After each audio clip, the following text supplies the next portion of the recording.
ਤਾਂ ਅੱਜ ਮਜਬੂਰਨ ਇੱਥੇ ਬੈਠਣ ਦਾ ਕਾਰਨ ਇਹ ਕਿ ਜਿਹੜੀ ਸਰਕਾਰ ਪੰਜਾਬ ਦੇ ਲੋਕਾਂ ਨੇ ਇਸ ਬੇਅਦਬੀ ਦੇ ਇਨਸਾਫ ਦੇ ਲਈ ਲੈ ਕੇ ਆਂਦੀ ਸੀ ਤਾਂ ਉਹ ਕਿਤੇ ਨਾ ਕਿਤੇ ਉਹ ਸਰਕਾਰ ਉਸ ਰਾਹ ਤੋਂ ਭਟਕਦੀ ਜਾਂ ਉਸ ਰਾਹ ਤੋਂ ਪਾਸੇ ਗਈ ਹੈ।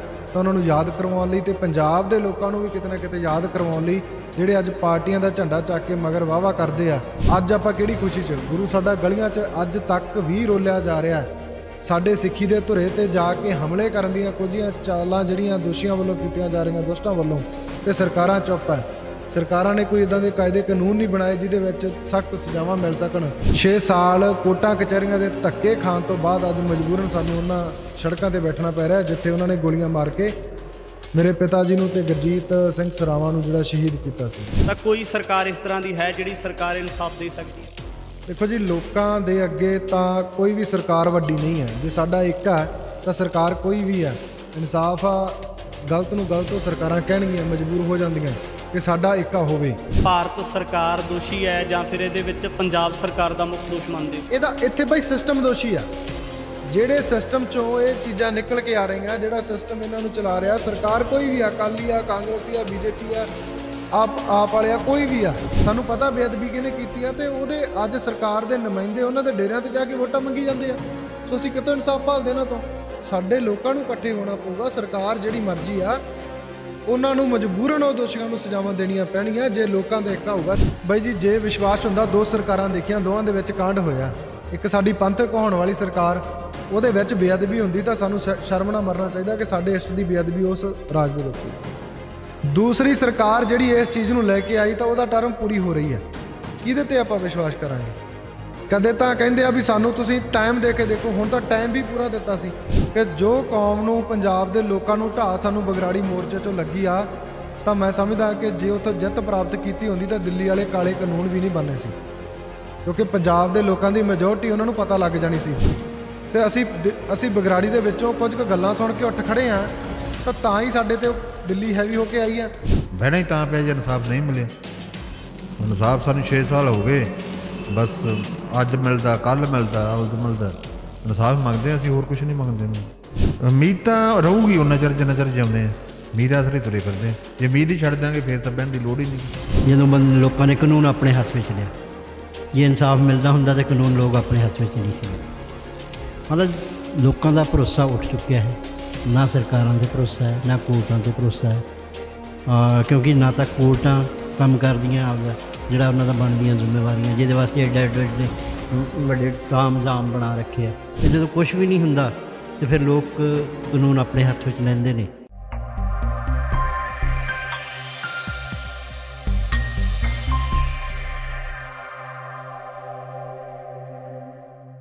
ਬਾਰ-ਬਾਰ ਸਰਕਾਰਾਂ ਤਾਂ ਬਦਲ ਜਾਂਦੀਆਂ ਨੇ, ਪਰ ਗੁਰੂ ਗ੍ਰੰਥ ਸਾਹਿਬ ਮਹਾਰਾਜ ਜੀ ਦੀਆਂ ਬੇਅਦਬੀਆਂ ਦੇ ਦੋਸ਼ੀ ਕਿਉਂ ਨਹੀਂ ਫੜੇ ਜਾਂਦੇ?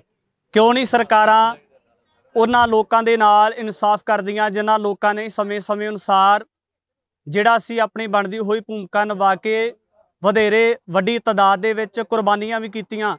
ਕਿਉਂ ਭਾਰਤ ਦੇ ਵਿੱਚ, ਪੰਜਾਬ ਦੇ ਵਿੱਚ ਸਿੱਖਾਂ ਦੇ ਨਾਲ ਵਿਤਕਰਾ ਕੀਤਾ ਜਾਂਦਾ ਹੈ? ਇੱਥੇ ਸੱਤਾ ਲੈਣ ਵਾਸਤੇ ਸੱਤਾ ਤੋਂ ਹੀਣ ਲੋਕ ਹੱਥਾਂ ਦੇ ਵਿੱਚ ਸਾਹਿਬ ਸ੍ਰੀ ਗੁਰੂ ਗ੍ਰੰਥ ਸਾਹਿਬ ਮਹਾਰਾਜ ਜੀ ਦੀ ਬਾਣੀ ਵਾਲੇ ਗੁਟਕਾ ਸਾਹਿਬ ਫੜ ਕੇ ਸੌਹਾਂ ਤਾਂ ਖਾ ਲੈਂਦੇ ਨੇ, ਪਰ ਸੌਹਾਂ ਤੋਂ ਵੀ ਮੁੱਕਰਦੇ ਨਜ਼ਰ ਆਉਂਦੇ ਨੇ। ਇੱਥੇ ਗੋਲੀਆਂ ਦੇ ਨਾਲ ਸ਼ਾਂਤਮਈ ਪ੍ਰਦਰਸ਼ਨ ਕਰ ਰਹੇ ਨਿਹੱਥੇ ਸਿੰਘਾਂ ਨੂੰ ਗੋਲੀਆਂ ਦੇ ਨਾਲ ਛੱਲੀਆਂ ਵਾਂਗ ਤਾਂ ਭੁੰਨਿਆ ਜਾਂਦਾ ਹੈ। ਕਿਉਂ ਨਹੀਂ ਲੋਕਤੰਤਰ ਹਾਂ ਦਾ ਨਾਰਾ ਮਾਰਦਾ? ਕਿਉਂ ਨਹੀਂ ਸਰਕਾਰਾਂ ਜਾਗਦੀਆਂ? ਕਿਉਂ ਨਹੀਂ ਸਿਸਟਮ ਦੇ ਵਿੱਚ ਤਬਦੀਲੀ ਆਉਂਦੀ? ਅੱਜ ਮਾਲਵੇ ਦੀ ਧਰਤੀ ਤੇ ਪੁੱਜੇ ਆ, ਬਾਈਬਲ ਕਲਾਂ ਦੇ ਵਿੱਚ ਸ਼ਹੀਦ ਭਾਈ ਗੁਰਜੀਤ ਸਿੰਘ ਜੀ ਅਤੇ ਸ਼ਹੀਦ ਭਾਈ ਕ੍ਰਿਸ਼ਨ ਭਗਵਾਨ ਸਿੰਘ ਜੀ, ਉਹਨਾਂ ਦੇ ਪਰਿਵਾਰ ਦੇ ਵੱਲੋਂ ਜਿਹੜਾ ਹੈ ਇਸ ਜਗ੍ਹਾ ਦੇ ਉੱਪਰ ਬੈਠ ਕੇ ਪੱਕਾ ਮੋਰਚਾ ਲਗਾਇਆ ਗਿਆ। ਸ਼ਾਂਤਮਈ ਮੋਰਚਾ ਹੈ, ਪਰਿਵਾਰ ਬੈਠਾ ਹੈ, ਹੋਰ ਪੰਥਕ ਸ਼ਖਸੀਅਤਾਂ ਸਾਡੇ ਨਾਲ ਨੇ, ਉਹਨਾਂ ਦੇ ਨਾਲ ਗੱਲਬਾਤ ਕਰਾਂਗੇ। ਭਾਈ ਸਾਹਿਬ ਜੀ, ਵਾਹਿਗੁਰੂ ਜੀ ਕਾ ਖਾਲਸਾ, ਵਾਹਿਗੁਰੂ ਜੀ ਕੀ ਫਤਿਹ। ਵਾਹਿਗੁਰੂ ਜੀ ਕਾ ਖਾਲਸਾ, ਵਾਹਿਗੁਰੂ ਜੀ ਕੀ ਫਤਿਹ। ਬਾਈ ਜੀ, ਭਾਈ ਸਾਹਿਬ ਜੀ, ਲੰਮਾ ਸਮਾਂ ਬਤੀਤ ਹੋ ਗਿਆ, ਬਾਰ-ਬਾਰ ਸਿੱਟਾਂ ਬਣਦੀਆਂ ਸੀ ਪਰ ਇਨਸਾਫ ਨਹੀਂ ਸੀ ਮਿਲਦਾ। ਅੱਜ ਕਿਉਂ ਇਹ ਰਸਤਾ ਅਖਤਿਆਰ ਕਰ ਲਿਆ? ਬਾਈ, ਸਰਕਾਰ ਜਦੋਂ ਇਸ ਵਿਸ਼ੇ ਤੇ ਬਣਦੀ ਆ, ਪਹਿਲਾਂ ਤਾਂ ਸੰਘਰਸ਼ ਆ ਜਿਹੜਾ 2015 ਤੋਂ ਪੰਜਾਬ ਦੇ ਲੋਕਾਂ ਦਾ, ਸਿੱਖਾਂ ਦਾ ਕਹੀਏ, ਜਦੋਂ ਤੋਂ ਗੁਰੂ ਸਾਹਿਬ ਸਰੂਪ ਚੋਰੀ ਕੀਤੇ ਆ ਉਦੋਂ ਤੋਂ ਹੀ ਚੱਲ ਰਿਹਾ। ਵੱਖ-ਵੱਖ ਢੰਗ ਨਾਲ ਰੂਪ ਰੇਖਾ ਜਿਹੜੀ ਉਹ ਬਦਲੀ ਜ਼ਰੂਰ ਗਈ ਆ, ਪਰ ਸੰਘਰਸ਼ 2015 ਤੋਂ ਚੱਲ ਰਿਹਾ। ਤਾਂ ਅੱਜ ਮਜਬੂਰਨ ਇੱਥੇ ਬੈਠਣ ਦਾ ਕਾਰਨ ਇਹ ਕਿ ਜਿਹੜੀ ਸਰਕਾਰ ਪੰਜਾਬ ਦੇ ਲੋਕਾਂ ਨੇ ਇਸ ਬੇਅਦਬੀ ਦੇ ਇਨਸਾਫ ਦੇ ਲਈ ਲੈ ਕੇ ਆਂਦੀ ਸੀ, ਤਾਂ ਉਹ ਕਿਤੇ ਨਾ ਕਿਤੇ ਉਹ ਸਰਕਾਰ ਉਸ ਰਾਹ ਤੋਂ ਭਟਕਦੀ ਜਾਂ ਉਸ ਰਾਹ ਤੋਂ ਪਾਸੇ ਗਈ ਹੈ। ਤਾਂ ਉਹਨਾਂ ਨੂੰ ਯਾਦ ਕਰਵਾਉਣ ਲਈ ਤੇ ਪੰਜਾਬ ਦੇ ਲੋਕਾਂ ਨੂੰ ਵੀ ਕਿਤੇ ਨਾ ਕਿਤੇ ਯਾਦ ਕਰਵਾਉਣ ਲਈ, ਜਿਹੜੇ ਅੱਜ ਪਾਰਟੀਆਂ ਦਾ ਝੰਡਾ ਚੱਕ ਕੇ ਮਗਰ ਵਾਹਵਾ ਕਰਦੇ ਆ, ਤਾਂ ਉਹਨਾਂ ਨੂੰ ਦੱਸਣ ਦੇ ਲਈ ਕਿ 2017 'ਚ ਵਾਹਵਾ ਤਾਂ ਠੀਕ ਸੀ ਕਿ ਇਨਸਾਫ ਦੇ ਲਈ ਆਪਾਂ ਇਹਨਾਂ ਨੂੰ ਵੋਟਾਂ ਪਾਈਆਂ, ਪਰ 17 ਤੋਂ ਲੈ ਕੇ ਅੱਜ ਤੱਕ ਇਹਨਾਂ ਨੇ ਬੇਅਦਬੀ ਦਾ ਇੱਕ ਵੀ ਦੋਸ਼ੀ ਆ ਜਿਹੜਾ ਜੇਲ੍ਹਾਂ ਦੇ ਵਿੱਚ ਬੰਦ ਨਹੀਂ ਕੀਤਾ। ਗੋਲੀ ਕਾਂਡ ਤੇ ਅੱਜ ਤੱਕ ਵੀ ਇਹਨਾਂ ਨੇ ਕੁਝ ਜਿਹੜੇ ਵੱਡੇ ਚਿਹਰੇ ਆ ਜਾਂ ਉਹਨਾਂ ਦੀਆਂ ਗ੍ਰਿਫਤਾਰੀਆਂ ਨਹੀਂ ਹੋਈਆਂ, ਅਜੇ ਤੱਕ ਵੀ ਉਹ ਗ੍ਰਿਫਤ ਤੋਂ ਬਾਹਰ ਆ। ਤਾਂ ਅੱਜ ਆਪਾਂ ਕਿਹੜੀ ਖੁਸ਼ੀ 'ਚ, ਗੁਰੂ ਸਾਡਾ ਗਲੀਆਂ 'ਚ ਅੱਜ ਤੱਕ ਵੀ ਰੋਲਿਆ ਜਾ ਰਿਹਾ। ਸਾਡੇ ਸਿੱਖੀ ਦੇ ਧੁਰੇ ਤੇ ਜਾ ਕੇ ਹਮਲੇ ਕਰਨ ਦੀਆਂ ਕੁਝੀਆਂ ਚਾਲਾਂ ਜਿਹੜੀਆਂ ਦੋਸ਼ੀਆਂ ਵੱਲੋਂ ਕੀਤੀਆਂ ਜਾ ਰਹੀਆਂ, ਦੁਸ਼ਟਾਂ ਵੱਲੋਂ, ਤੇ ਸਰਕਾਰਾਂ ਚੁੱਪ ਹੈ। ਸਰਕਾਰਾਂ ਨੇ ਕੋਈ ਇਦਾਂ ਦੇ ਕਾਇਦੇ ਕਾਨੂੰਨ ਨਹੀਂ ਬਣਾਏ ਜਿਹਦੇ ਵਿੱਚ ਸਖਤ ਸਜ਼ਾਵਾਂ ਮਿਲ ਸਕਣ। ਤਾਂ ਦੁਬਾਰਾ ਫੇਰ ਉਸੇ ਰਾਜਨੀਤੀ ਨੂੰ ਕਰਦੇ ਹੋਏ, ਉਸੇ ਮੁੱਦੇ ਨੂੰ ਲੈ ਕੇ ਦੁਬਾਰਾ ਸਰਕਾਰਾਂ ਜਿਹੜੀਆਂ ਰਾਜਨੀਤੀ ਕਰਨਾ ਆ ਰਹੀਆਂ, ਤੇ ਉਹਨਾਂ ਨੂੰ ਲੋਕਾਂ ਨੂੰ ਵੀ ਸੁਚੇਤ ਕਰਨ ਲਈ ਤੇ ਸਰਕਾਰਾਂ ਨੂੰ ਵੀ ਰੋਕਣ ਦੇ ਲਈ 6 ਸਾਲ ਕੋਰਟਾਂ ਕਚਹਿਰੀਆਂ ਦੇ ਧੱਕੇ ਖਾਣ ਤੋਂ ਬਾਅਦ ਅੱਜ ਮਜਬੂਰਨ ਸਾਨੂੰ ਉਹਨਾਂ ਸੜਕਾਂ ਤੇ ਬੈਠਣਾ ਪੈ ਰਿਹਾ ਜਿੱਥੇ ਉਹਨਾਂ ਨੇ ਗੋਲੀਆਂ ਮਾਰ ਕੇ ਮੇਰੇ ਪਿਤਾ ਜੀ ਨੂੰ ਤੇ ਗੁਰਜੀਤ ਸਿੰਘ ਸਰਾਵਾਂ ਨੂੰ ਜਿਹੜਾ ਸ਼ਹੀਦ ਕੀਤਾ ਸੀ। ਕਿਹੜੀਆਂ ਮੰਗਾਂ ਨੂੰ ਲੈ ਕੇ ਮੋਰਚਾ ਸ਼ੁਰੂ ਕੀਤਾ ਗਿਆ? ਪੰਜਾਬ ਦੇ ਵਿੱਚ ਹੋ ਰਹੀ ਬੇਅਦਬੀ ਥਾਂ 2015 ਤੋਂ ਲੈ ਕੇ ਨਿਰੰਤਰ ਅੱਜ ਤੱਕ ਜਿਹੜੀ ਹੋ ਰਹੀ ਆ, ਉਹਨੂੰ ਠੱਲ ਪਾਉਣ ਵਾਸਤੇ ਤੇ ਉਹਦੇ ਦੋਸ਼ੀਆਂ ਨੂੰ ਸਜ਼ਾਵਾਂ ਦੇਣ ਵਾਸਤੇ, ਤੇ ਗੋਲੀ ਕਾਂਡ ਵਿੱਚ ਮੇਰੇ ਪਿਤਾ ਜੀ ਤੇ ਸ਼ਹੀਦ ਭਾਈ ਗੁਰਜੀਤ ਸਿੰਘ ਸਰਾਵਾਂ ਜਿਹੜਾ ਵੱਡਾ ਵੀਰ, ਉਹਨੂੰ ਗੋਲੀਆਂ ਲੱਗੀਆਂ। ਉਹ ਪੁਲਿਸ ਵਾਲਿਆਂ ਤੇ ਕਾਰਵਾਈ ਜਿਹੜੀ ਸਰਕਾਰ ਅੱਜ ਤੱਕ ਤੋਂ ਪਾਸੇ ਹੁੰਦੀ ਨਜ਼ਰ ਆ ਰਹੀ ਆ, ਜਾਂ ਕੋਰਟਾਂ ਦੇ ਵਿੱਚ ਪੱਖ ਜਿਹੜਾ ਚੰਗਾ ਨਹੀਂ ਰੱਖਿਆ, ਤਾਂ ਉਹ ਲੋਕਾਂ ਦੇ ਸਾਥ ਦੇ ਲਈ ਅੱਜ ਜਿਹੜਾ ਧਰਨਾ ਇੱਥੇ ਸੀ ਲਾਇਆ। ਲੱਗਦਾ ਮੰਗਾਂ ਮੰਨੀਆਂ ਜਾਣਗੀਆਂ। ਕੈਪਟਨ ਦੀ ਗੱਲ ਕਰਦੇ ਆ ਤਾਂ ਗੁਟਕਾ ਸਾਹਿਬ ਦੀ ਸਹੁੰ ਖਾ ਕੇ ਸੱਤਾ ਤੋਂ ਲਾਂਭੇ ਹੋ ਗਏ, ਬੁਰੀ ਤਰ੍ਹਾਂ ਬਰਖਾਸਤ ਕਰਕੇ ਉਹਨਾਂ ਨੂੰ ਜਿਹੜਾ ਪਾਰਟੀ ਦੇ ਵਿੱਚੋਂ ਜ਼ਲੀਲ ਕਰਕੇ ਕੱਢਿਆ ਜਾਂਦਾ ਹੈ। ਅਕਾਲੀ ਦਲ ਦੀ ਗੱਲ ਕਰ ਲੈਂਦੇ ਆ, ਬਾਦਲ ਪਰਿਵਾਰ ਦੀ ਜਦੋਂ ਗੱਲ ਕਰਦੇ ਆ ਤਾਂ ਬਾਦਲ ਦਲ ਤੇ ਵੀ ਜਿਹੜਾ ਸੰਕਟ ਮੰਡਰਾਉਂਦਾ ਨਜ਼ਰ ਆ ਰਿਹਾ ਹੈ। FIR ਦਰਜ ਹੋ ਚੁੱਕੀ ਹੈ ਮਜੀਠੀਆ ਦੇ ਉੱਪਰ।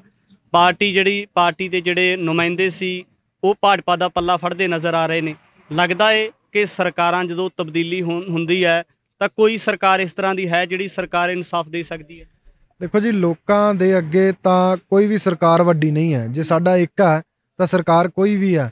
ਇਨਸਾਫ ਆ, ਗਲਤ ਨੂੰ ਗਲਤ ਉਹ ਸਰਕਾਰਾਂ ਕਹਿਣਗੀਆਂ, ਮਜਬੂਰ ਹੋ ਜਾਂਦੀਆਂ ਕਿ ਸਾਡਾ ਏਕਾ ਹੋਵੇ। ਦੂਸਰੀ ਗੱਲ, ਤੁਸੀਂ ਕਿਹਾ ਸੀਗਾ ਵੀ ਰਾਜਨੀਤੀ ਕੀਤੀ, ਜਿਹੜੇ ਬਾਦਲਾਂ ਦੇ ਰਾਜ 'ਚ ਹੋਇਆ ਤਾਂ ਤੁਸੀਂ ਉਹਨਾਂ ਨੂੰ 2017 'ਚ ਦੇਖੋ ਉਹਨਾਂ ਦਾ ਕੀ ਅਸਰ ਹੋਇਆ। ਜੇ ਗੱਲ ਕੈਪਟਨ ਦੀ ਕਰਦੇ ਆ ਤਾਂ ਸਰਕਾਰ ਬਣਾਈ ਆ ਉਹਨੇ ਬੇਅਦਬੀ ਦੇ ਮੁੱਦੇ ਨੂੰ ਲੈ ਕੇ, ਤਾਂ ਕੈਪਟਨ ਜਿਹੜਾ ਕਦੇ ਮੰਤਰੀਆਂ ਨੂੰ ਟਾਈਮ ਨਹੀਂ ਦਿੰਦਾ ਸੀ, ਤਾਂ ਅੱਜ ਉਹ ਗੁਰੂ ਦੇ ਨਾਂ ਤੇ ਰਾਜਨੀਤੀ ਕਰਕੇ ਇੰਨਾ ਕੁ ਖੁੰਝੇ ਲੱਗ ਚੁੱਕਿਆ ਕਿ ਅੱਜ MCਆਂ ਦੇ ਘਰਾਂ 'ਚ ਆਪ ਜਾਂਦਾ ਫਿਰਦਾ। ਤਾਂ ਕੱਲ ਦੀ ਘਟਨਾ ਉਹਨੂੰ ਦੇਖੋ ਵੀ ਕੈਪਟਨ ਨੂੰ ਹੀ ਲੋਕਾਂ ਨੇ ਘੇਰ ਲਿਆ, ਨਜ਼ਰਬੰਦ ਕਰ ਲਿਆ ਉਹਨੂੰ। ਉੱਥੇ ਕਹਿੰਦੇ ਵੀ ਇੱਥੇ ਚੰਨੀ ਆਊ ਤਾਂ ਇਹਨੂੰ ਜਾਣ ਦਿਆਂਗੇ। ਸੋ ਉਸੇ ਤਰ੍ਹਾਂ ਹੀ ਜੇ ਚੰਨੀ ਵੀ ਇਸੇ ਰਾਜਨੀਤੀ ਕਰ ਰਿਹਾ, ਸੁੱਖੀ ਰੰਧਾਵੇ ਵਰਗੇ ਜਿਹੜੇ ਇੱਥੇ ਬਿਆਨ ਦੇ ਕੇ ਗਏ ਸੀ ਬਗਰਾੜੀ ਮੋਰਚੇ ਦੀ ਸਟੇਜ ਤੇ, ਤਾਂ ਉਹ ਰਾਜਨੀਤੀ ਕਰਨਗੇ ਤਾਂ ਉਹਨਾਂ ਦਾ ਹਸ਼ਰ ਵੀ ਗੁਰੂ ਸਾਹਿਬ ਦੇ ਨਾਂ ਤੇ ਰਾਜਨੀਤੀ ਕਰਨ ਵਾਲਿਆਂ ਦਾ ਮਾੜਾ ਹੀ ਹੋਣਾ। ਦਿਨ ਬ ਦਿਨ ਉਹਨਾਂ ਦੇ ਦਿਨ ਜਿਹੜੇ ਮਾੜੇ ਹੀ ਹੋਣੇ ਆ। ਸੋ ਇਸੇ ਲੜੀ ਨੂੰ ਹੀ ਅਸੀਂ ਜਿਹੜਾ ਅੱਗੇ ਲੈ ਕੇ ਜਾਈਏ ਤਾਂ ਲੋਕਾਂ ਨੂੰ ਹੀ ਚਾਹੀਦਾ, ਪੰਜਾਬ ਦੇ ਲੋਕਾਂ ਨੂੰ, ਕਿ ਗੁਰੂ ਸਾਹਿਬ ਦੀ ਬੇਅਦਬੀ ਤੇ ਜਿਹੜਾ ਰਾਜਨੀਤੀ ਕਰਦਾ ਉਹਦਾ ਡਟ ਕੇ ਵਿਰੋਧ ਕਰੋ ਤੇ ਵੋਟਾਂ ਨਾ ਦਿਓ।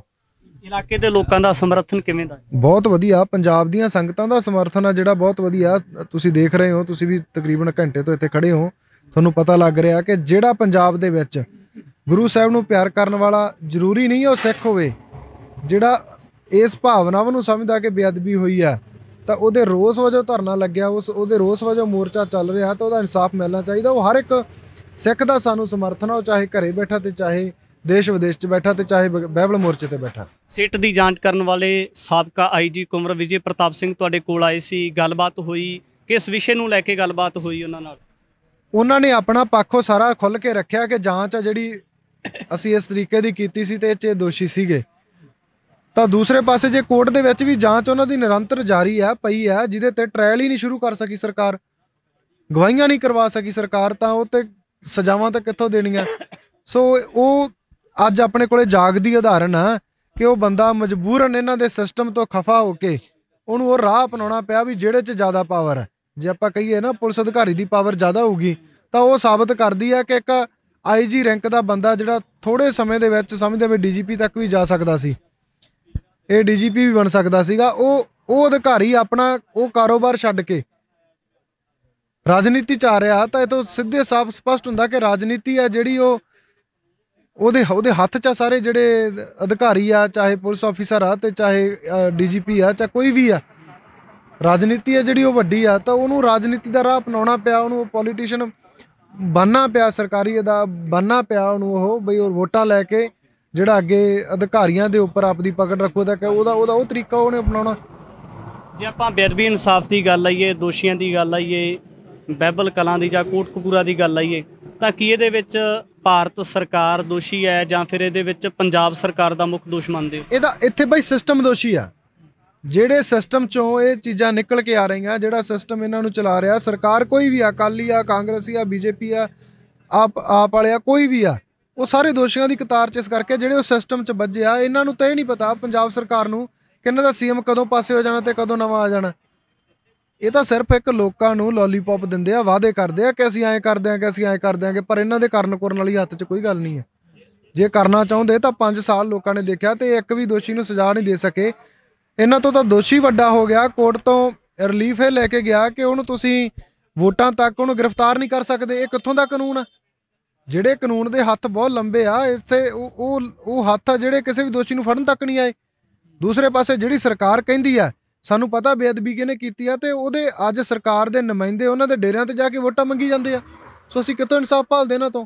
ਸਾਡੇ ਲੋਕਾਂ ਨੂੰ ਇਕੱਠੇ ਹੋਣਾ ਪਊਗਾ। ਸਰਕਾਰ ਜਿਹੜੀ ਮਰਜ਼ੀ ਆ ਉਹਨਾਂ ਨੂੰ ਮਜਬੂਰਨ ਉਹ ਦੋਸ਼ੀਆਂ ਨੂੰ ਸਜ਼ਾਵਾਂ ਦੇਣੀਆਂ ਪੈਣਗੀਆਂ ਜੇ ਲੋਕਾਂ ਦਾ ਏਕਾ ਹੋਊਗਾ। ਜਿਵੇਂ ਆਪਾਂ 1 ਸਾਲ ਤੋਂ ਵੱਧ ਸਮਾਂ ਏਕਾ ਰੱਖਿਆ, ਇੱਕ ਦੇਸ਼ ਦੀ ਸਰਕਾਰ ਨੂੰ ਝੁਕਣਾ ਪਿਆ, ਕਾਲੇ ਕਾਨੂੰਨ ਵਾਪਸ ਹੋਏ ਆ, ਤਾਂ ਉਹ ਵੀ ਆਪਣੇ ਆਪ 'ਚ ਕਹਿੰਦੇ ਸੀਗੇ ਅਸੀਂ ਨਹੀਂ ਕਰਨੇ, ਅਸੀਂ ਬਣਾਤਾ, ਅਸੀਂ ਜੋ ਕਰਤਾ ਉਹ ਕਰਤਾ। ਸੋ ਲੋਕਾਂ ਦੇ ਏਕੇ ਨੇ, ਲੋਕਾਂ ਨੇ ਉੱਥੇ ਆਗੂਆਂ ਨੂੰ ਪਾਸੇ ਰੱਖ ਕੇ ਆਪਦਾ ਏਕਾ ਬਰਕਰਾਰ ਰੱਖਿਆ, ਤਾਂ ਜਾ ਕੇ ਕਾਨੂੰਨ ਵਾਪਸ ਹੋਇਆ। ਤੇ ਅੱਜ ਪੰਜਾਬ 'ਚ ਲੋਕ ਆ ਜਿਹੜੇ ਦਿੱਲੀ ਤੋਂ ਜਿੱਤ ਕੇ ਕਹੀਏ ਆਏ ਆ, ਉਹ ਸੈਂਟਰ ਦੀ ਸਰਕਾਰ ਨੂੰ ਝੁਕਣਾ ਪਿਆ। ਇਹ ਤਾਂ ਕੁਝ ਵੀ ਨਹੀਂ ਆ ਜਿਹੜਾ ਪੰਜਾਬ ਦੀ ਸਰਕਾਰ ਕਰ ਰਹੀ ਆ, ਜਿਹਦੇ ਇਹਦੇ ਹੱਥ ਵਸ ਆ ਸਾਰਾ ਕੁਝ, ਤਾਂ ਲੋਕਾਂ ਦਾ ਏਕਾ ਹੋਊਗਾ ਤਾਂ ਇਹਨਾਂ ਨੂੰ ਕਰਨਾ ਪਊਗਾ। ਸੁਖਰਾਜ, ਕਿਸੇ ਇਸ ਤਰ੍ਹਾਂ ਦੀ ਧਿਰ ਦੇ ਉੱਪਰ ਵਿਸ਼ਵਾਸ ਹੈ ਜਿਹੜੀ ਰਾਜਨੀਤੀ ਦੇ ਵਿੱਚ ਹੈ, ਔਰ ਜੇ ਉਹ ਸੱਤਾ ਦੇ ਵਿੱਚ ਆਉਂਦੀ ਹੈ ਜਾਂ ਕੋਈ ਪੰਥਕ ਧਿਰ ਹੈ ਜਾਂ ਕਿਸੇ ਜਥੇਬੰਦੀ ਦੀ ਗੱਲ ਆ ਲਈਏ, ਕਿਸੇ ਦੇ ਉੱਪਰ ਯਕੀਨ ਹੈ? ਕਿਉਂਕਿ ਪਿਛਲੇ ਸਮੇਂ ਦੇ ਦਰਮਿਆਨ ਬਰਗਾੜੀ ਦੇ ਵਿੱਚ ਮੋਰਚਾ ਲੱਗਦਾ ਹੈ, ਅਜਿਹਾ ਮੋਰਚਾ ਲੰਬੇ ਸਮੇਂ ਤੋਂ ਨਹੀਂ ਲੱਗ ਸਕਿਆ ਜਿਸ ਨੂੰ ਹਰ ਵਰਗਾਂ ਦੇ ਤਮਾਮ ਲੋਕਾਂ ਨੇ ਜਿਹੜਾ ਸੀ ਸਮਰਥਨ ਦਿੱਤਾ, ਪਰ ਕਿਸੇ ਨਾ ਕਿਸੇ ਅਜਿਹੀ ਧਿਰ ਦੇ ਉੱਪਰ ਵਿਸ਼ਵਾਸ ਹੈ ਜਿਹੜਾ ਇਨਸਾਫ ਲੈ ਕੇ ਦੇ ਸਕਦਾ ਹੈ? ਬਾਈ ਜੀ, ਜੇ ਵਿਸ਼ਵਾਸ ਹੁੰਦਾ, 2 ਸਰਕਾਰਾਂ ਦੇਖੀਆਂ, ਦੋਵਾਂ ਦੇ ਵਿੱਚ ਕਾਂਡ ਹੋਇਆ। ਇੱਕ ਸਾਡੀ ਪੰਥਕ ਹੋਣ ਵਾਲੀ ਸਰਕਾਰ, ਉਹਦੇ ਵਿੱਚ ਬੇਅਦਬੀ ਹੁੰਦੀ ਤਾਂ ਸਾਨੂੰ ਸ਼ਰਮ ਨਾਲ ਮਰਨਾ ਚਾਹੀਦਾ ਕਿ ਸਾਡੇ ਇਸ਼ਟ ਦੀ ਬੇਅਦਬੀ ਉਸ ਰਾਜ ਦੇ ਵਿੱਚ ਹੋਈ। ਦੂਸਰੀ ਸਰਕਾਰ ਜਿਹੜੀ ਇਸ ਚੀਜ਼ ਨੂੰ ਲੈ ਕੇ ਆਈ ਤਾਂ ਉਹਦਾ ਟਰਮ ਪੂਰੀ ਹੋ ਰਹੀ ਹੈ। ਕਿਹਦੇ ਤੇ ਆਪਾਂ ਵਿਸ਼ਵਾਸ ਕਰਾਂਗੇ? ਕਦੇ ਤਾਂ ਕਹਿੰਦੇ ਆ ਵੀ ਸਾਨੂੰ ਤੁਸੀਂ ਟਾਈਮ ਦੇ ਕੇ ਦੇਖੋ, ਹੁਣ ਤਾਂ ਟਾਈਮ ਵੀ ਪੂਰਾ ਦਿੱਤਾ ਸੀ, ਹੁਣ ਤਾਂ 5 ਸਾਲ ਦਾ ਸਮਾਂ ਤੁਹਾਡੀ ਦੁਬਾਰਾ ਵੋਟਾਂ ਦੀ ਰਾਜਨੀਤੀ ਸ਼ੁਰੂ ਹੋ ਚੱਲੀ ਆ, ਤੇ ਉਹਦਾ ਸਮਾਂ ਤੁਹਾਡਾ ਜਿਹੜਾ ਪੂਰਾ ਹੋ ਗਿਆ, ਤੁਸੀਂ ਉਹ 'ਚ ਇਨਸਾਫ ਨਹੀਂ ਕੀਤਾ। ਕਿਹਦੇ ਤੇ ਵਿਸ਼ਵਾਸ ਕਰੀਏ? ਸਾਡਾ ਵਿਸ਼ਵਾਸ ਇਹਨਾਂ ਸਰਕਾਰਾਂ ਤੋਂ, ਇਹਨਾਂ ਸਿਸਟਮ ਤੋਂ ਹੀ ਉੱਠ ਚੁੱਕਿਆ। ਸਾਨੂੰ ਆਪ ਇਕੱਠੇ ਹੋ ਕੇ ਪੰਜਾਬ ਦੇ ਵਿੱਚ ਇਹ ਲੜਨਾ ਪਊਗਾ। ਜੇ ਆਪਾਂ ਗੱਲ ਕਰੀਏ ਰਾਜਨੀਤੀ ਦੀ, ਤਾਂ ਇਹ ਰਾਜਨੀਤੀ ਤੋਂ ਜਿਹੜੇ ਬੰਦਿਆਂ ਦਾ ਆਪਦਾ ਦੀਨਮਾਨ ਨਹੀਂ ਆ, ਜਿਹੜੇ ਅੱਜ ਇੱਧਰ ਟਬੂਸੀ ਉੱਧਰ ਟਬੂਸੀ, ਜਿਹੜੇ ਆਪਾਂ ਕਹਿੰਦੇ ਅੱਜ ਅਕਾਲੀ ਦਲ ਆ, ਇਹ ਨਹੀਂ ਪਤਾ ਤੜਕੇ ਨੂੰ ਉਹ ਕਾਂਗਰਸ ਦਾ ਬਣ ਕੇ ਆ ਜੇ ਕੱਲ ਨੂੰ ਕਾਂਗਰਸ ਦਾ ਇਹ ਨਹੀਂ ਪਤਾ। BJP ਕਿਹੜਾ ਕਹਿੰਦਾ ਸੀਗਾ ਕਾਂਗਰਸ BJP ਦੀ ਵਿਰੋਧ ਕਰਦੀ ਆ, ਅੱਜ ਅੱਧੋ ਬਾਹਲੀ ਕਾਂਗਰਸ BJP 'ਚ ਬੈਠੀ, ਅੱਧੋ ਬਾਹਲਾ ਅਕਾਲੀ ਦਲ BJP 'ਚ ਬੈਠਾ। ਇਹ ਸਿਰਫ ਆਪਦੀ ਰਾਜਨੀਤੀ, ਆਪਦੀ ਰੋਟੀਆਂ ਦੇ ਲਈ, ਆਪਦੀ ਕੁਰਸੀਆਂ ਦੇ ਲਈ ਬਦਲਦੇ ਆ, ਪਰ ਆਪਾਂ ਨੂੰ ਸੋਚਣਾ ਪਊਗਾ ਕਿ ਆਪਾਂ ਕਿੱਥੇ ਜੇ ਡਿਜ਼ਰਵ ਕਰੀਏ ਇਹਨਾਂ ਨੂੰ ਕਿੰਨੀ ਕੁ ਖੁੱਲ੍ਹ ਦੇਣੀ ਆ, ਉਹ ਆਪਣੇ ਤੇ ਹੋਣਾ ਹੋਊਗਾ। ਕਾਂਗਰਸ ਦੇ ਪ੍ਰਧਾਨ ਨਵਜੋਤ ਸਿੱਧੂ ਪਿਛਲੇ ਦਿਨੀ ਆਉਂਦੇ ਆ, ਤੁਹਾਡੇ ਨਾਲ ਕੀ ਗੱਲਬਾਤ ਹੁੰਦੀ ਹੈ? ਕਿਉਂਕਿ ਜਿਹੜੇ ਸਰਕਾਰ ਦੇ ਨੁਮਾਇੰਦੇ ਹੁੰਦੇ ਕਿਤੇ ਨਾ ਕਿਤੇ ਕਿਸੇ ਨਾ ਕਿਸੇ ਤਰੀਕੇ ਦੇ ਨਾਲ ਜਿਹੜੀ ਆਵਾਮ ਹੁੰਦੀ ਉਹਨੂੰ ਆਪਣੇ ਕਲਾਵੇ ਦੇ ਵਿੱਚ ਲੈਣ ਦੀ ਕੋਸ਼ਿਸ਼ ਕਰਦੇ ਆ। ਤੁਹਾਡੇ ਨਾਲ ਕੀ ਵਾਰਤਾਲਾਪ ਹੋਇਆ? ਦੇਖੋ ਜੀ, ਪਹਿਲਾਂ ਤਾਂ ਤੁਸੀਂ ਉਹਨਾਂ ਨੂੰ ਜਿਹੜੇ ਸਵਾਲ ਆ ਉਹ ਸਾਰੇ ਮੀਡੀਆ ਤੇ ਚੱਲ ਰਹੇ ਆ ਪਰ ਉਹ ਕਹਿੰਦੇ ਵੀ ਅਸੀਂ ਐਜ ਆ ਸਿੱਖ ਆਏ ਆ। ਸਿੱਖ ਹੋਣ ਦਾ ਇੱਕ ਵੱਖਰਾ ਕਨਸੈਪਟ ਆ, ਪਰ ਇੱਕ ਰੂਲਿੰਗ ਪਾਰਟੀ ਦੇ ਪ੍ਰਧਾਨ ਹੋਣਾ ਉਹ ਵੱਖਰੀ ਗੱਲ ਆ। ਸਾਡੇ ਸਵਾਲ ਉਹਨਾਂ ਨੂੰ ਐਜ ਏ ਰਾਜਨੀਤਿਕ ਵਾਲੇ ਸੀ, ਐਜ ਏ ਪੋਲੀਟੀਸ਼ੀਅਨ ਵਾਲੇ ਸੀ। ਜਿਹੜੇ ਉਹਨਾਂ ਦੀ ਸਰਕਾਰ ਨੂੰ ਸਵਾਲ ਸੀ ਉਹ ਸਾਡੇ ਉਹਨਾਂ ਨੂੰ ਅਸੀਂ ਰੱਖੇ ਆ, ਤੇ ਜਿਨ੍ਹਾਂ ਦੇ ਉਹ ਜਵਾਬ ਨਹੀਂ ਦੇ ਸਕੇ। ਸੋ ਉਸੇ ਤਰ੍ਹਾਂ ਹੀ ਆ, ਜਵਾਬ ਇਹਨਾਂ ਕੋਲੇ ਹੈ ਨਹੀਂ ਆ। ਉਹਨਾਂ ਨੂੰ ਸਾਰਾ ਕੁਝ ਦੱਸਣਾ ਤਾਂ ਬਾਅਦ ਹੀ ਉਹਨਾਂ ਨੂੰ ਸਾਹਮਣੇ ਆ, ਪਰ ਉਹ ਇੱਕ ਜੇ ਆਪਾਂ ਕਹੀਏ ਨਾ ਵੀ ਉਹ ਪੱਖ ਹੀ ਨਹੀਂ ਰੱਖਦੇ ਵੀ ਸਾਨੂੰ ਪਤਾ ਨਹੀਂ ਹੁੰਦਾ। ਜਿਵੇਂ ਜੇ ਉਹਨਾਂ ਨੂੰ ਇੰਨਾ ਪਤਾ ਲੱਗਦਾ ਹੈ ਕਿ ਇੱਥੇ AG ਆ ਜਿਹੜਾ ਇੱਕ ਪ੍ਰਧਾਨ ਤੋਂ ਆਪਾਂ ਕਹੀਏ ਗੱਲਬਾਤ ਕੀਤੇ ਬਿਨਾਂ ਲਾਇਆ ਜਾ ਰਿਹਾ, ਤਾਂ ਫਿਰ ਉਹਨਾਂ ਦਾ ਉਹ ਪਾਰਟੀ 'ਚ ਕੀ ਹੋ ਸਕਦਾ? ਜੇ ਉਹ ਕਹਿੰਦੇ ਵੀ ਅਸੀਂ ਪਾਰਟੀ ਦੇ ਪ੍ਰਧਾਨ ਆ ਤਾਂ ਉਹਨਾਂ ਨੂੰ ਪੁੱਛੇ ਬਿਨਾਂ ਹੀ ਕੰਮ ਨਹੀਂ ਹੋ ਰਿਹਾ, ਤਾਂ ਫਿਰ ਮੈਂ ਸਮਝਦਾ ਕਿ ਉਹਨਾਂ ਨੂੰ ਰਾਜਨੀਤੀ ਛੱਡ ਦੇਣੀ ਚਾਹੀਦੀ ਆ। ਪੰਥ ਦੇ ਵਿੱਚ ਸਿੱਧਾ ਹੀ ਆਮ ਲੋਕਾਂ ਦੇ ਵਿੱਚ ਵਿਚਰਨਾ ਚਾਹੀਦਾ ਹੈ। ਪੰਜਾਬ ਦੀ ਨੁਮਾਇੰਦਗੀ, ਪੰਥ ਦੀ ਨੁਮਾਇੰਦਗੀ ਇੱਕ ਵੱਖਰੇ ਢੰਗ ਨਾਲ ਹੋਣੀ ਚਾਹੀਦੀ ਹੈ। ਕਿਤੇ ਨਾ ਕਿਤੇ ਇਹ ਨਹੀਂ ਲੱਗਦਾ ਕਿ ਜਿਹੜੀ ਦਿੱਲੀ ਦਰਬਾਰ ਕੇਂਦਰ ਸਰਕਾਰ ਦੀ ਗੱਲ ਕਰਦੇ, ਜਦੋਂ ਕੇਂਦਰ ਸਰਕਾਰ ਆਪਣੇ ਸੂਬਿਆਂ ਨੂੰ ਆਪਣੇ ਹੇਠ ਚਲਾਉਂਦੀ ਹੈ, ਉਸੇ ਕਾਂਗਰਸ ਦੀ ਗੱਲ ਕੀਤੀ ਜਾਂਦੀ ਹੈ ਜਿਸ ਕਾਂਗਰਸ ਨੇ ਲਗਾਤਾਰ ਜਿਹੜੇ ਪੰਜਾਬ ਦੇ ਹਿੱਤਾਂ ਦੇ ਉੱਪਰ ਡਾਕਾ ਮਾਰਿਆ। ਤੇ ਜਿਹੜੀ ਪੰਜਾਬ ਕਾਂਗਰਸ ਦੀ ਕਮਾਨ ਕਰਨ ਵਾਲੇ ਲੋਕ ਨੇ ਜਿਹੜੇ ਕੇਂਦਰ ਦੇ ਵਿੱਚ ਬੈਠੇ ਨੇ, ਉਹ ਪੰਜਾਬ ਦੇ ਹਿੱਤਾਂ ਦੇ ਵਿੱਚ ਇਸ ਤਰ੍ਹਾਂ ਦਾ ਫੈਸਲਾ ਲੈ ਸਕਦੇ ਆ। ਇੱਥੇ ਤਾਂ 22 ਐਲਸੀਡੀਆਂ ਲੱਗੀਆਂ, ਰਿਮੋਟ ਤਾਂ ਇਹਨਾਂ ਦੇ ਦਿੱਲੀ ਆ, ਇਹ ਦਿੱਲੀ ਤੋਂ ਚੱਲਦੇ ਆ। ਸੋ ਸਾਨੂੰ ਉਹ ਐਲਸੀਡੀਆਂ ਲਾਉਣ ਦੀ ਲੋੜ ਆ, ਰਿਮੋਟ ਆਪਦੇ ਹੱਥ 'ਚ ਲਿਆਉਣ ਦੀ ਲੋੜ ਆ। ਉਹਦੇ ਲਈ ਸਾਨੂੰ ਆਪ ਨੂੰ ਏਕਾ ਕਰਨਾ ਪਊਗਾ। ਗੱਲ ਉੱਥੇ ਹੀ ਆ ਕਿ ਪੰਜਾਬ ਦੇ ਲੋਕਾਂ ਨੇ ਵੋਟਾਂ ਪਾ ਕੇ ਇੱਕ ਮੁੱਖ ਮੰਤਰੀ ਬਣਾਇਆ, ਜਿਹਦੇ ਚਿਹਰੇ ਨੂੰ ਵੋਟਾਂ ਪਾਈਆਂ। ਤੇ ਵੋਟਾਂ ਤਾਂ ਇੱਕ ਵਾਰੀ ਪਈਆਂ ਸੀ, ਮੁੱਖ ਮੰਤਰੀ 2 ਵਾਰੀ ਬਦਲਿਆ ਗਿਆ, ਇੱਕ ਦਿਨ 'ਚ ਬਦਲਿਆ ਗਿਆ। ਇਹ ਵੀ ਦੇਖੋ, ਇੱਕ ਦਿਨ 'ਚ ਪਹਿਲਾਂ ਨਾ ਹੋਰ ਆਉਂਦਾ, ਫਿਰ ਹੋਰ ਆਉਂਦਾ। ਤੇ ਜਿਹੜਾ ਇੱਥੇ ਬੜਕਾ ਮਾਰਦੇ ਸੀ ਬਗਰਾੜੀ ਦੀ ਸਟੇਜ ਦੇ ਉੱਤੇ ਕਿ ਸਾਡੇ ਕੋਲੇ ਘੰਟਾ ਪਾਵਰ ਆ ਜੇ, ਅਸੀਂ ਐਂ ਕਰ ਦਿਆਂਗੇ, 1 ਘੰਟੇ ਦੇ ਵਿੱਚ ਦੋਸ਼ੀਆਂ ਨੂੰ ਸਖਤ ਸਜ਼ਾਵਾਂ ਦੇ ਦਿਆਂਗੇ। ਤੇ ਅੱਜ ਤਾਂ ਪਾਵਰਾਂ ਦਾ ਨਿੱਘ ਮਾਣਦਿਆਂ ਨੂੰ 3-3 ਮਹੀਨੇ ਹੋ ਗਏ ਆ। ਤੇ ਕਿੱਥੇ ਗਈਆਂ ਉਹ ਬੜਕਾਂ, ਕਿੱਥੇ ਗਈਆਂ ਉਹ ਗੱਲਾਂ ਜਿਹੜੇ ਕਹਿੰਦੇ ਸੀ ਘੰਟੇ 'ਚ ਦੋਸ਼ੀ ਅੰਦਰ ਕਰ ਦਿਆਂਗੇ। ਸੋ ਇਹਨਾਂ ਦੇ ਹੱਥ ਵੱਸ ਕੁਛ ਨਹੀਂ ਆ, ਇਹ ਇੱਕ ਕਠਪੁਤਲੀ ਆ, ਜਿਵੇਂ ਅਗਲੇ ਚਲਾਉਂਦੇ ਹੋਵੇਂ ਚੱਲੀ ਜਾਂਦੇ ਆ। ਸੁਖਰਾਜ ਸਿੰਘ, ਇੱਕ ਲੋਕਾਂ ਦਾ ਸਵਾਲ ਹੈ ਕਿ ਲੋਕ ਕਹਿੰਦੇ ਨੇ ਕਿ ਬਰਗਾੜੀ ਮੋਰਚੇ ਦੀ ਅਗਵਾਈ ਕਰਨ ਵਾਲੇ ਉਹ ਜਥੇਦਾਰ, ਮੁਤਵਾਜੀ ਜਥੇਦਾਰ ਧਿਆਨ ਸਿੰਘ ਮੰਡ, ਬਲਜੀਤ ਦਾਦੂਵਾਲ, ਜੋ ਇਸ ਮੋਰਚੇ ਦੀ ਆ ਕੇ ਅਗਵਾਈ ਕਰਦੇ ਆ ਜਾਂ ਕੋਈ ਸਲਾਹਕਾਰ ਬਣਦੇ ਨੇ, ਕਿ ਉਹਨਾਂ ਨੂੰ ਇਨਵੋਲਵ ਕਰੋਗੇ ਤੁਸੀਂ? ਐਜ ਅ ਸੰਗਤ ਰੂਪੀ ਬਾਈ ਕੋਈ ਵੀ ਆਵੇ, ਸਾਰਿਆਂ ਨੂੰ ਜੀ ਆਉਂਦੇ ਆ। ਪਰ ਜਿਹੜੇ ਸੰਗਤਾਂ ਦੇ ਸਵਾਲ ਉਹਨਾਂ ਤੇ ਖੜੇ ਆ, ਤੇ ਸੰਗਤਾਂ ਨੂੰ ਵੀ ਇੱਥੇ ਇੰਨੀ ਕੁ ਫਰੀਡਮ ਆ ਵੀ ਪੁੱਛਣ, ਜਿੱਥੇ ਗਲਤੀ ਹੋਈ ਆ ਪੁੱਛੋ ਵੀ ਕੀ ਕਾਰਨ ਸੀ। ਸਾਡਾ ਵੀ ਸਵਾਲ ਆ। ਜਥੇਦਾਰ ਧਿਆਨ ਸਿੰਘ ਮੰਡ ਬਗਰਾੜੀ ਮੋਰਚਾ ਚੁੱਕਣ ਤੋਂ ਬਾਅਦ ਅਸੀਂ ਕਦੇ ਫਤਿਹ ਦੀ ਸਾਂਝ ਨਹੀਂ ਕੀਤੀ, ਤੇ ਨਾ ਹੀ ਰੱਬ ਕਰਾਵੇ। ਇੰਨਾ ਕੁ ਅਸੀਂ ਮਤਲਬ ਪਾਸੇ ਹੋ ਚੁੱਕੇ ਆ, ਨਾ ਸਾਨੂੰ ਲੋੜ ਆ ਕਿ ਜੋ ਕੌਮ ਨੂੰ, ਪੰਜਾਬ ਦੇ ਲੋਕਾਂ ਨੂੰ ਢਾਹ ਸਾਨੂੰ ਬਗਰਾੜੀ ਮੋਰਚੇ 'ਚੋਂ ਲੱਗੀ ਆ। ਤਾਂ ਮੈਂ ਸਮਝਦਾ ਕਿ ਜੇ ਉੱਥੋਂ ਜਿੱਤ ਪ੍ਰਾਪਤ ਕੀਤੀ ਹੁੰਦੀ ਤਾਂ ਦਿੱਲੀ ਵਾਲੇ ਕਾਲੇ ਕਾਨੂੰਨ ਵੀ ਨਹੀਂ ਬਣਨੇ ਸੀ, ਕਿਉਂਕਿ ਪੰਜਾਬ ਦੇ ਲੋਕਾਂ ਦੀ ਮੈਜੋਰਟੀ ਉਹਨਾਂ ਨੂੰ ਪਤਾ ਲੱਗ ਜਾਣੀ ਸੀ। ਤੇ ਅਸੀਂ ਬਗਰਾੜੀ ਦੇ ਵਿੱਚੋਂ ਕੁਝ ਕੁ ਗੱਲਾਂ ਸੁਣ ਕੇ ਉੱਠ ਖੜੇ ਆ, ਤਾਂ ਹੀ ਸਾਡੇ ਤੇ ਦਿੱਲੀ ਹੈਵੀ ਹੋ ਕੇ ਆਈ ਆ। ਸੋ ਮੈਂ ਸਮਝਦਾ ਪੰਜਾਬ ਦੇ ਲੋਕਾਂ ਨੂੰ ਬਈ ਸਵਾਲ ਵੀ ਕਰਨੇ ਚਾਹੀਦੇ ਆ। ਜੇ ਆਉਂਦੇ ਆ ਤਾਂ ਉਹਨਾਂ ਨੂੰ ਸਵਾਲ ਕਰਨ। ਸਾਡੇ ਆਪਦੇ ਖੁਦ ਦੇ ਸਵਾਲ ਇਹ ਆ ਕਿ ਬਗਰਾੜੀ ਮੋਰਚਾ ਚੱਕਿਆ ਕਿਉਂ ਗਿਆ ਸੀ, ਕਿਹਦੇ ਕਹਿਣ ਤੇ ਚੱਕਿਆ ਗਿਆ ਸੀ। ਪਰ ਦੂਸਰੀ, ਇੰਨਾ ਕੁ ਪੰਜਾਬ ਦੇ ਲੋਕਾਂ ਨੂੰ ਵਿਸ਼ਵਾਸ ਤੇ ਯਕੀਨ ਅਸੀਂ ਦਿਵਾਉਣੇ ਆ। ਬੈਠੇ ਆ ਇਕੱਲੇ, ਬੈਠੇ ਆ ਇਕੱਲੇ ਰਹਿ ਜਾਾਂਗੇ, ਪਰ ਜਿੰਨਾ ਟਾਈਮ 2 ਮੰਗਾਂ ਪੰਜਾਬ ਦੇ ਵਿੱਚ ਜਿਹੜੀਆਂ ਬੇਅਦਬੀ ਹੋ ਰਹੀ ਆ ਕਿਤੇ ਵੀ, ਉਹ ਨਹੀਂ ਰੁਕਦੀ। ਉਹਨਾਂ ਤੇ ਕਾਨੂੰਨ ਆ ਜਿਹੜੇ ਇਸ ਤਰੀਕੇ ਦੇ ਨਹੀਂ ਬਣਾਏ ਜਾਂਦੇ ਕਿ ਜੇ ਪੁਲਿਸ ਫੜੇ ਤਾਂ ਵੀ ਉਹਨੂੰ ਮੌਤ ਦੀ ਸਜ਼ਾ ਹੋਵੇ, ਤੇ ਜੇ ਪੰਜਾਬ ਦੇ ਲੋਕਾਂ ਦੇ ਸਿੱਖਾਂ ਦੇ ਹੱਥ ਆਵੇ ਤਾਂ ਵੀ ਮੌਤ ਹੋਵੇ। ਇੱਦਾਂ ਦੇ ਕਾਨੂੰਨ ਬਣਨ ਤਾਂ ਜਾ ਕੇ ਬੇਅਦਬੀ ਰੁਕੂਗੀ। ਤੇ ਜਿਹੜੇ ਪੁਲਿਸ ਦੇ ਵਿੱਚ ਗੁੰਡੇ ਆ ਉਹਨਾਂ ਤੇ ਸਖਤ ਕਾਰਵਾਈਆਂ ਜਿੰਨਾ ਟਾਈਮ ਹੁੰਦੀਆਂ ਨਹੀਂ, ਉਹਨਾਂ ਟਾਈਮ ਸਾਡਾ ਜਿਹੜਾ ਸੰਘਰਸ਼ ਆ ਉਹ ਚੱਲਦਾ ਰਹੂਗਾ।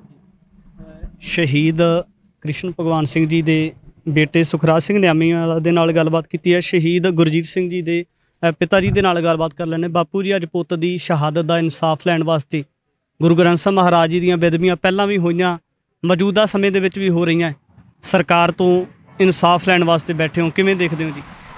ਦੇਖਣਾ ਕੀ, ਅਸੀਂ ਤਾਂ ਇਨਸਾਫ ਹੀ ਮੰਗਦੇ ਹਾਂ। ਬਹਿਣਾ ਹੀ ਤਾਂ ਪਿਆ ਜੇ ਇਨਸਾਫ ਨਹੀਂ ਮਿਲਿਆ। ਇਨਸਾਫ ਸਾਨੂੰ 6 ਸਾਲ ਹੋ ਗਏ, ਬਸ ਅੱਜ ਮਿਲਦਾ, ਕੱਲ੍ਹ ਮਿਲਦਾ, ਉਲਟ ਮਿਲਦਾ। ਇਨਸਾਫ ਮੰਗਦੇ ਹਾਂ ਅਸੀਂ, ਹੋਰ ਕੁਛ ਨਹੀਂ ਮੰਗਦੇ। ਲੱਗਦਾ ਸਰਕਾਰ ਦੇ ਉੱਪਰ ਉਮੀਦ ਹੈ ਕੋਈ? ਉਮੀਦ ਤਾਂ ਰਹੂਗੀ ਉਹਨਾਂ ਚਿਰ ਜਿੰਨਾ ਚਿਰ ਜਿਉਂਦੇ ਆ। ਉਮੀਦ ਆਸਰੇ ਤੁਰੇ ਫਿਰਦੇ ਆ। ਜੇ ਉਮੀਦ ਹੀ ਛੱਡ ਦਿਆਂਗੇ ਫਿਰ ਤਾਂ ਬਹਿਣ ਦੀ ਲੋੜ ਹੀ ਨਹੀਂ ਗੀ। ਉਮੀਦ ਤਾਂ ਰਹਿਣੀ ਹੈ। ਇਸੇ ਮੋਰਚੇ ਦੇ ਵਿੱਚ ਬਾਪੂ ਹਰਦੀਪ ਸਿੰਘ ਜੀ ਡਿਬਡਿਬਾ ਨੇ, ਉਹਨਾਂ ਦੇ ਨਾਲ ਗੱਲਬਾਤ ਕਰ ਲੈਂਦੇ। ਬਾਪੂ ਜੀ, ਲਗਾਤਾਰ ਹੋ ਗਿਆ ਕਿ ਜਿਹੜਾ ਪੰਜਾਬ ਹੈ, ਜਿਹੜੇ ਪੰਜਾਬ ਦੇ ਸਿੱਖ ਨੇ, ਉਹ ਇਨਸਾਫ ਵਾਸਤੇ ਜੂਝਦੇ ਆਏ ਨੇ, ਪਰ ਇਸ ਭਾਰਤ ਦੇ ਵਿੱਚ, ਪੰਜਾਬ ਦੇ ਵਿੱਚ ਰਵਾਇਤੀ ਪਾਰਟੀਆਂ ਬਾਰ-ਬਾਰ ਜਿਹੜਾ ਤਬਦੀਲ ਹੁੰਦੀਆਂ ਨੇ, ਕਿਉਂ ਇਨਸਾਫ ਕਿਉਂ ਨਹੀਂ ਮਿਲਦਾ? ਦੇਖੋ, ਆ ਜਿਹੜੀਆਂ ਹੁਣ ਤਾਜ਼ਾ ਘਟਨਾਵਾਂ ਹੋਈਆਂ, ਚਾਹੇ ਸਿੰਘੂ ਮੋਰਚੇ ਦੀ ਆ, ਚਾਹੇ ਦਰਬਾਰ ਸਾਹਿਬ ਦੀ ਆ, ਚਾਹੇ ਨਿਜ਼ਾਮਪੁਰ ਦੀ ਆ, ਜਦੋਂ ਲੋਕਾਂ ਨੇ ਕਾਨੂੰਨ ਆਪਣੇ ਹੱਥ ਵਿੱਚ ਲਿਆ, ਜੇ ਇਨਸਾਫ ਮਿਲਦਾ ਹੁੰਦਾ ਤਾਂ ਕਾਨੂੰਨ ਲੋਕ ਆਪਣੇ ਹੱਥ ਵਿੱਚ ਨਹੀਂ ਸੀ ਲੈਂਦੇ। ਮਤਲਬ ਲੋਕਾਂ ਦਾ ਭਰੋਸਾ ਉੱਠ ਚੁੱਕਿਆ ਹੈ। ਨਾ ਸਰਕਾਰਾਂ 'ਤੇ ਭਰੋਸਾ ਹੈ, ਨਾ ਕੋਰਟਾਂ 'ਤੇ ਭਰੋਸਾ ਹੈ, ਕਿਉਂਕਿ ਨਾ ਤਾਂ ਕੋਰਟਾਂ ਕੰਮ ਕਰਦੀਆਂ ਆਪਦਾ ਜਿਹੜਾ ਉਹਨਾਂ ਦਾ ਬਣਦੀਆਂ ਜ਼ਿੰਮੇਵਾਰੀਆਂ, ਜਿਹਦੇ ਵਾਸਤੇ ਐਡੇ ਵੱਡੇ ਤਾਮਝਾਮ ਬਣਾ ਰੱਖੇ ਆ, ਅਤੇ ਨਾ ਸਰਕਾਰਾਂ ਕਰਦੀਆਂ। ਅਤੇ ਜਦੋਂ ਕੁਛ ਵੀ ਨਹੀਂ ਹੁੰਦਾ ਤਾਂ ਫਿਰ ਲੋਕ ਕਾਨੂੰਨ ਆਪਣੇ ਹੱਥ ਵਿੱਚ ਲੈਂਦੇ ਨੇ। ਅਤੇ ਹੁਣ ਸ਼ੁਰੂ ਹੋ ਗਿਆ ਸਿਲਸਿਲਾ ਵੀ ਲੋਕਾਂ ਨੇ ਕਾਨੂੰਨ ਆਪਣੇ ਹੱਥ ਲੈਣਾ ਸ਼ੁਰੂ ਕਰ ਦਿਆ। ਅਤੇ ਜੇ ਤਾਂ ਇਹਨਾਂ ਨੂੰ ਸਮਝ ਹੋਏਗੀ, ਜਿਨ੍ਹਾਂ ਨੇ ਦੇਸ਼ ਚਲਾਉਣਾ ਹੈ, ਤੇ ਫਿਰ ਇਹ ਸੰਸਥਾਵਾਂ ਨੂੰ ਠੀਕ ਕਰਨਗੇ, ਲੋਕਾਂ ਨੂੰ ਇਨਸਾਫ ਦੇਣਗੇ, ਲੋਕਾਂ ਦਾ ਭਰੋਸਾ ਵਾਪਸ ਬਹਾਲ ਹੋਵੇ ਕੋਰਟਾਂ ਕਚਹਿਰੀਆਂ ਤੇ ਕਾਨੂੰਨ ਤੇ ਸੰਵਿਧਾਨ ਤੇ ਫਿਰ ਇਹਨਾਂ ਨੂੰ ਉਸ ਤਰੀਕੇ ਨਾਲ ਕਰਨਾ ਪਏਗਾ। ਤੇ ਜੇ ਨਹੀਂ ਕਰਨਗੇ ਤੇ ਇਕੱਲਾ ਪੰਜਾਬ ਕੀ ਪੂਰੇ ਦੇਸ਼ ਦੇ ਵਿੱਚ ਅਨਾਰਕੀ ਤੇ ਫੈਲੀ ਹੋਈ ਹੈ, ਉਹ ਹੋਰ ਵੱਧ ਜਾਏਗੀ। ਔਰ ਆਹ ਜਿਹੜੇ ਮੋਰਚੇ ਅਸੀਂ ਇਹ ਲਾਏ ਹੋਏ ਨੇ, ਮੈਂ ਸਮਝਦਾ ਵੀ ਇਹ ਮੋਰਚਿਆਂ ਤੋਂ ਗਾਂਹ ਲੰਘ ਗਈ ਹੁਣ ਗੱਲ, ਵੀ ਜਦੋਂ ਲੋਕਾਂ ਨੇ ਕਾਨੂੰਨ ਆਪਣੇ ਹੱਥਾਂ ਵਿੱਚ ਲੈ ਲਏ। ਜੇ ਬਰਗਾੜੀ ਮੋਰਚੇ ਦਾ ਇਨਸਾਫ ਮਿਲਿਆ ਹੁੰਦਾ ਤੇ ਫਿਰ ਲੋਕ ਕਾਨੂੰਨ ਆਪਣੇ ਹੱਥ 'ਚ ਨਹੀਂ ਸੀ ਲੈਂਦੇ। ਤੇ ਲੋਕ ਵੀ ਹੁਣ ਮਤਲਬ ਵਾਰੀ ਮੋਰਚੇ ਲੱਗਦੇ ਨੇ ਤੇ ਮੋਰਚੇ ਵਿਕਦੇ ਨੇ ਤੇ ਲੋਕ ਫਿਰ ਵਿਚਾਰੇ ਕੀ ਕਰਨ। ਲੋਕ ਸੜਕਾਂ 'ਤੇ ਖੜ੍ਹੇ ਰਹਿ ਜਾਂਦੇ, ਜਿਹੜੇ ਮੋਰਚਾ ਲਾਉਂਦੇ ਉਹ ਵੇਚ ਕੇ ਗਾਂਹ ਤੁਰ ਜਾਂਦੇ ਨੇ। ਪਰ ਹੁਣ ਪਰਿਵਾਰ ਬੈਠਾ ਆਪ, ਇਹਨਾਂ ਤੋਂ ਤਾਂ ਇਹ ਉਮੀਦ ਨਹੀਂ ਕੀਤੀ ਜਾ ਸਕਦੀ ਵੀ, ਕਿਉਂਕਿ ਇਹਨਾਂ ਦੇ ਤਾਂ ਜ਼ਖਮ ਨੇ ਆਪਦੇ, ਇਹ ਆਪਦੇ ਲਈ ਲੜਦੇ ਨੇ। ਤੇ ਹੋ ਸਕਦਾ ਹੈ ਕਿ ਐਰਕੀ ਵਾਰੀ ਸਰਕਾਰ ਨੂੰ ਕੋਈ ਗੱਲ ਸਮਝ ਆਵੇ ਔਰ ਕੋਈ ਇਹਨਾਂ ਨੂੰ ਇਨਸਾਫ ਦੇਵੇ। ਇਹ ਕੌਮ ਦੇ ਦੋ ਸ਼ਹੀਦਾਂ ਦੇ ਪਰਿਵਾਰ ਅੱਜ ਮੋਰਚਾ ਲਾ ਕੇ ਇਨਸਾਫ ਵਾਸਤੇ ਬੈਠੇ ਨੇ। ਮੈਂ ਦਰਸ਼ਕਾਂ ਦੀ ਜਾਣਕਾਰੀ ਵਾਸਤੇ ਦੱਸ ਦੇਣਾ ਚਾਹੁੰਦਾ ਹੈ ਕਿ ਇਹ ਦੋ ਜਿਹੜੇ ਕੌਮ ਦੇ ਸ਼ਹੀਦ ਹੋਏ ਨੇ, ਇਹਨਾਂ ਨੇ ਕਿਸੇ ਦੇ ਘਰ ਦੇ ਵਿੱਚ ਕੋਈ ਡਾਕਾ ਨਹੀਂ ਸੀ ਮਾਰਿਆ, ਕੋਈ ਬੈਂਕ ਨਹੀਂ ਸੀ ਭੰਨੀ, ਕੇਵਲ ਸ਼ਾਂਤਮਈ ਰੋਸ ਪ੍ਰਦਰਸ਼ਨ ਕੀਤਾ ਸੀ ਸਰਕਾਰ ਦੇ ਕੋਲੋਂ ਇਨਸਾਫ ਲੈਣ ਵਾਸਤੇ। ਪਰ ਸਾਡੀ ਅਖੌਤੀ ਪੰਥਕ ਪਾਰਟੀ ਜਿਹੜੀ ਉਹਨਾਂ ਨੇ ਹੱਥੇ ਸਿੰਘਾਂ ਦੇ ਉੱਪਰ ਸ਼ਾਂਤਮਈ ਰੋਸ ਪ੍ਰਦਰਸ਼ਨ ਕਰਦੇ ਸਿੰਘਾਂ ਦੇ ਉੱਪਰ ਜਲਿਆਂਵਾਲੇ ਬਾਗ ਦੀ ਤਰ੍ਹਾਂ ਗੋਲੀਆਂ ਮਾਰ ਕੇ ਉਹਨਾਂ ਸ਼ਹੀਦ ਸਿੰਘਾਂ ਨੂੰ ਛਲਣੀ ਕਰ ਦਿੱਤਾ ਹੈ। ਆਉਣ ਵਾਲੇ ਸਮੇਂ ਦੇ ਵਿੱਚ ਉਮੀਦ ਕਰਦਾ ਕਿ ਜਿਹੜੇ ਪੰਜਾਬ ਦੇ ਲੋਕ ਨੇ, ਪੂਰੀ ਆਵਾਮ ਹੈ, ਇਨਸਾਫ ਪਸੰਦ ਲੋਕ ਨੇ, ਉਹ ਸ਼ਹੀਦ ਪਰਿਵਾਰਾਂ ਨੂੰ ਇਨਸਾਫ ਦਿਵਾਉਣ ਵਾਸਤੇ ਉਹਨਾਂ ਦੇ ਹੱਕ ਦੇ ਵਿੱਚ ਆ ਕੇ ਡਟਣਗੇ। ਪਰ ਅਜਿਹੇ ਲੋਕਾਂ ਤੋਂ, ਜਿਹੜੇ ਸ਼ਰਾਰਤੀ ਲੋਕ, ਜਿਵੇਂ ਬਾਪੂ ਡਿਬਡਿਬਾ ਜੀ ਨੇ ਗੱਲਬਾਤ ਕੀਤੀ ਹੈ ਕਿ ਜਿਹੜੇ ਲੋਕ ਬਾਰ-ਬਾਰ ਮੋਰਚਿਆਂ ਨੂੰ ਵੇਚ ਦਿੰਦੇ ਨੇ, ਉਹਨਾਂ ਲੋਕਾਂ ਤੋਂ ਵੀ ਸੂਚਿਤ ਰਿਹਾ ਜਾਵੇਗਾ। ਸ਼ਹੀਦ ਪਰਿਵਾਰਾਂ ਦਾ ਡਟ ਕੇ ਸਮਰਥਨ ਕੀਤਾ ਜਾਵੇਗਾ। ਧੰਨਵਾਦ। ਵਾਹਿਗੁਰੂ ਜੀ ਕਾ ਖਾਲਸਾ, ਵਾਹਿਗੁਰੂ ਜੀ ਕੀ ਫਤਿਹ।